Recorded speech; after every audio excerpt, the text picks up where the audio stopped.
এবার দেখুন আমাকে আপনারা কত খাটাচ্ছেন, এই বই দেখাতে গিয়ে এখন আমাকে এই স্বর্গের সিঁড়ি বেয়ে টঙে উঠতে হবে। ঠিক আছে, লেটস গো। আচ্ছা, আপনাদের একটা কথা বলা হয়নি, মানে আমি কলেজে ইংলিশ লিটারেচার পড়ালেও আমার আরেকটা বিষয় স্পেশালাইজেশন আছে, সেটা হলো ফিল্ম স্টাডিজ। মাস্টার্সের সময় থেকেই ফিল্ম স্টাডিজও আমার একটা মানে পার্ট অফ মাই কারিকুলাম ছিল, এবং পরবর্তীকালে সেটা নিয়ে আরও পড়াশোনা করেছি এবং করে চলেছি প্রতিদিন প্রতিনিয়ত। এবার ফিল্ম স্টাডিজ মানে কিন্তু ফিল্ম ম্যাগাজিন নয়, মানে এই বইগুলো যেগুলো সেগুলো হচ্ছে মূলত সিনেমা বা সিনেমা শিল্পের ওপর গবেষণামূলক বই। প্রচুর বই আছে, সব এখন তো দেখানো সম্ভব না।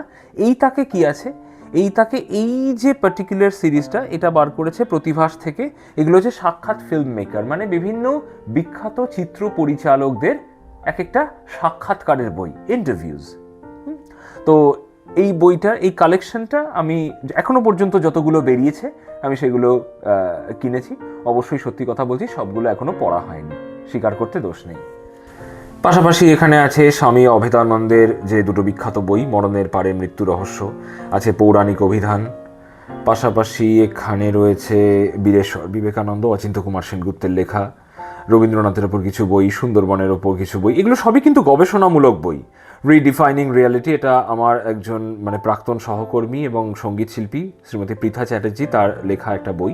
এটাও ফিল্মের ওপরই, বার্গম্যানের ওপর একটা আলোচনামূলক বই। তাছাড়া এখানে এইটা হচ্ছে মাইন্ডফুলনেসের ওপর একটা বই, মানে মেন্টাল হেলথে মাইন্ডফুলনেসকে কীভাবে ব্যবহার করা হয়, মাইন্ডফুলনেস কি সে নিয়ে পরে আবার কোনো একদিন না হয় কথা বলবো, কিন্তু এটা খুব বিখ্যাত বই মানে ফর মেন্টাল হেলথ। এরকম আরও কিছু কিছু বই আছে, সব কিছুর নাম বলছি না, সেগুলো আপনারা দেখতেই পাচ্ছেন। আর এই বইটা আমাকে আমার এক বন্ধু গিফট করেছিলেন, কিন্তু বইটা এখনো পড়া হয়নি। আমি এটা পড়বো, কারণ এই বইটার কথা আমি প্রচুর শুনেছি, লোকায়ত দর্শন। আজকের ভিডিওতে এর থেকে বেশি আর কিছু দেখানো সম্ভব না, 3 মিনিট বোধহয় অলরেডি পার হয়ে গেছে। যাই হোক, যদি আপনাদের ভালো লাগে পরবর্তীতে চেষ্টা করব এরকম আরও কয়েকটা ভিডিও নিয়ে আসার, ছোট ছোট বুকশেলফ ট্যুর। Thank you.